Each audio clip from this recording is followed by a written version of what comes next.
के चरणों में दास का कोटि कोटि प्रणाम। गुरुदेव, संसार में रहते हुए पारिवारिक जिम्मेदारियां निभाते हुए मन कभी कभी इतना शांत हो जाता है, क्या बताएं महाराज जी। कभी कभी ऐसा लगता है कि भाग जाएं, वृंदावन चले जाएं। गुरुदेव, इस परिस्थिति का सामना कैसे करें?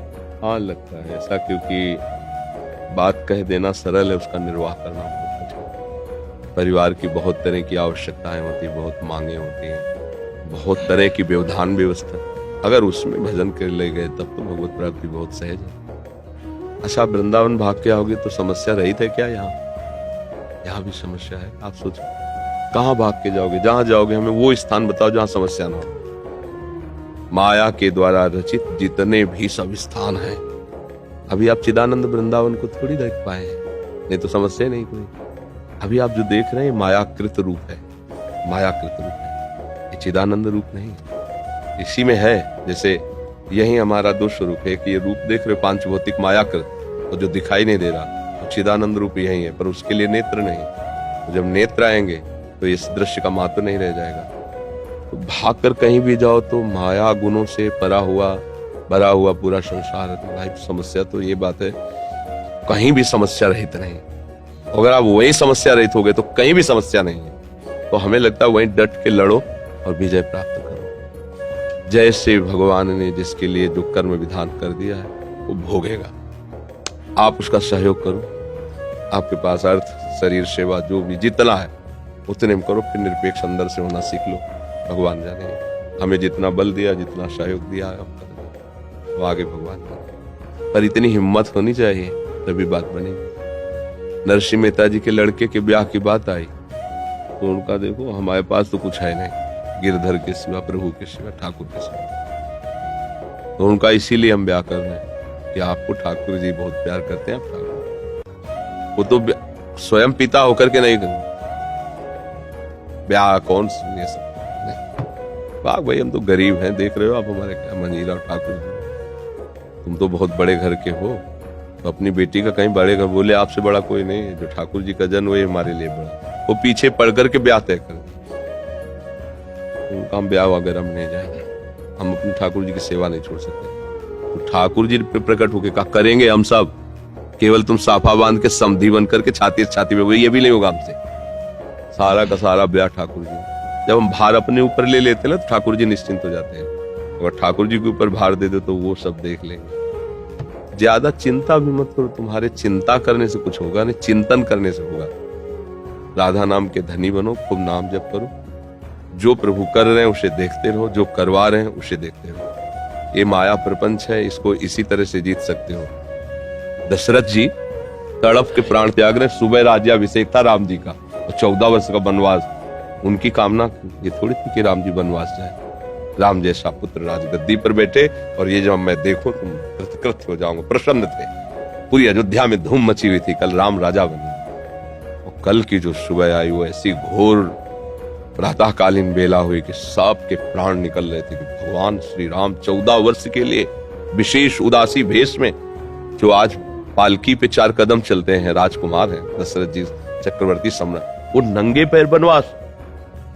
सोचो, जिनकी माँ है कौशल्या जी, उनका सुहाग उतर रहा है, वैधव्य को प्राप्त हो रही है। वही यहाँ सृष्टि का क्रम ही ऐसा है। तो नाम जप करते रहो, जैसा हो रहा है उसे देखते रहो, जितना वो संभलवा रहे संभालते रहो, प्रभु के भरोसे रहो, तो हमें लगता है फिर आप निकल सकते हो। नहीं तो प्रायः ये ऐसा झंझट है माया का कि बड़े बड़ों को फंसा करके भगवत विस्मरण करा ही देता है, भगवत विस्मरण करा।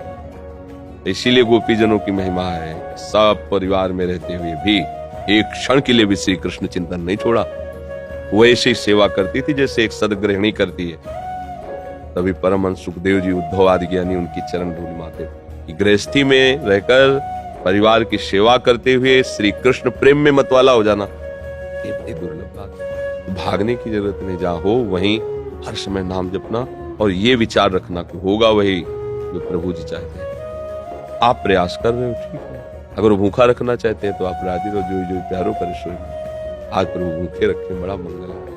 आप चाहते हैं कि ऐसा हो जाए, ऐसा नहीं हो रहा तो हाँ, जैसा आप चाहते हो वैसा हो जाए। ये बात तो अंदर रखनी पड़ेगी, तभी भक्त होगे, तभी आप माया पर विजय प्राप्त। ऐसा होना ही चाहिए। किसी का नहीं चला इस सृष्टि में, किसी का नहीं चला। सबकी कामनाएं पूर्ण नहीं हुई है। लाडले लालजू प्रकट हो रहे हैं, अभी प्रकट हो रहे हैं, अभी नंदाले भेज रहे हैं। देवकी मैया अपनी गोद में ढंग से खिला भी नहीं सके। जिनको ये सौभाग्य मिला, नौ किशोर ठाकुर जी ऐसे जाग छोड़ के जा रहे हैं जैसे पहचानते भी नहीं। मैया तड़प तड़प करके वहां रो रही है। आप मथुरा आ गए, मथुरा से द्वारिका, ये क्या है? भगवान ये दिखा रहे हैं कि सृष्टि का क्रम ऐसा है, कभी विजय है तो कभी हार है, कभी सुख है तो कभी दुख है, कभी लाभ है तो कभी हानि, ये चलता ही है। विमल जी, आपके चरणों में दंडवत प्रणाम। महाराज जी, आपकी कृपा से कुछ साल से आपका सत्संग सुन रहा हूँ। आपकी बहुत कृपा हुई, आपकी कृपा से कई बार कुछ समय नाम चलता है, फिर महाराज जी किसी कुसंग या अप्रिय घटना से गुस्सा और कामना वासना प्रचंड रूप से हावी हो जाती है और सब छूट जाता है। महाराज जी, इस स्थिति में हम कैसे फिर से वापस अपने आप लेके आए? तो छोड़ते आप ही हो, पकड़ते आप ही हो। तो अगर आप नहीं पकड़ोगे तो फिर आज का सत्संग अगर सुना हो तो उसमें था कि कोई भी संत महात्मा या स्वयं भगवान,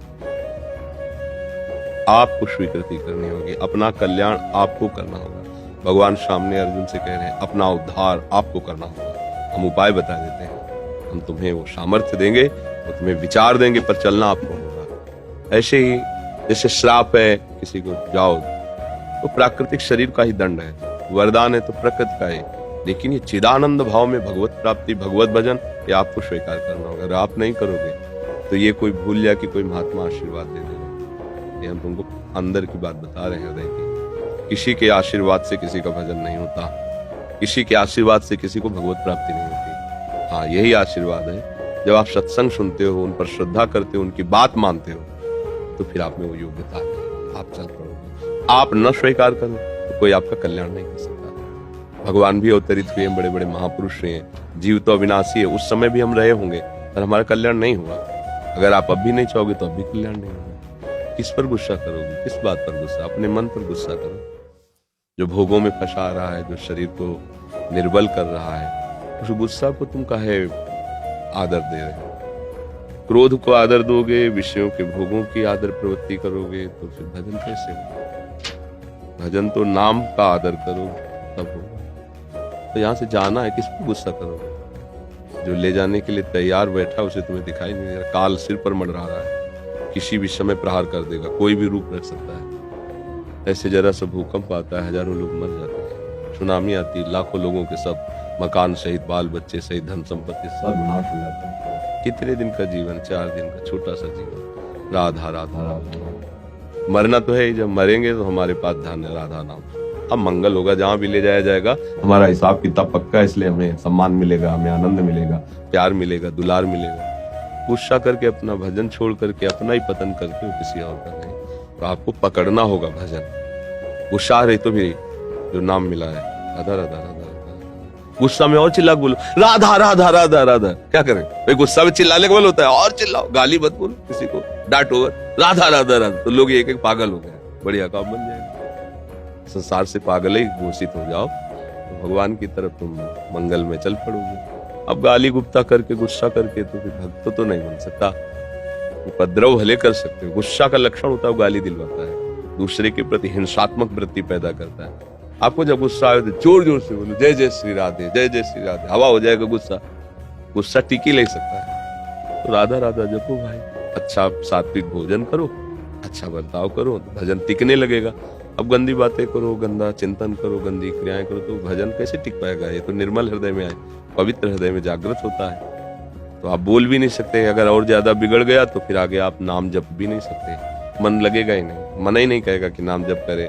अभी तो पवित्रता बढ़ रही तो संतों के पास आ रहे हो, है सब बेकार नाटक है यार, ऐसा मन तुम्हें सलाह देने लगेगा। ठीक से पंकज जी चंडीगढ़ से, महाराज जी आपके सत्संग में सुना है कि सब में भगवत भाव करें। महाराज जी इसमें बहुत कठिनाई आती है। भाई भगवत भाव करे क्या? जब हाई है तो भगवत भाव क्या करे? दीपावली में चीनी के खिलौने मिलते हैं, चीनी का घुड़सवार होता है, चीनी का घोड़ा होता है, उसमें कौन बड़ा छोटा हुआ है? चाहे घोड़े से शुरू करो खाला, चाहे घुड़सवार से शुरू करो खाला, चीनी है। खांड के बने खिलौने सब खांड के हैं, सोने के बने आभूषण, चाहे कलाई के पहनने के हो कंगन आदि, चाहे नथ हो, चाहे कान के कुंडल हो, चाहे हार हो, चाहे मुकुट हो। भाव कहने का अलग होगा, ये मुकुट है, ये कुंडल है, ये पायजेब है तो सोना है ना। ऐसे ही भाव करने में ये स्त्री है, पुरुष है, दुर्गुणी है, दुराचारी है, महात्मा है, ये सदाचारी। बात कहने की है तो एक ही ना, दूसरा नहीं है। अब इसको जान गए तो सा महात्मा सुदुर्लभा, तो ये दुर्लभ महात्मा पद भी ऐसे थोड़ी मिल जाती है। अब हम कैसे सब बड़ा कठिन पड़ रहा है, कठिन तो इसलिए पड़ रहा है ना कि आप अपना अस्तित्व तो अलग किए हुए हैं, इसलिए कठिन पड़ रहा है। अपने अस्तित्व को मिला दीजिए प्रभु में, तो आप भी देखोगे जो सब जगह है वो यहाँ भी है, जो सब में है वो यहाँ भी है। जब यहाँ है तो जानने वाला कौन हो गया? जानत तुम्हें हो जाए, वही हो गया, खत्म, क्या कोई कठिनाई नहीं।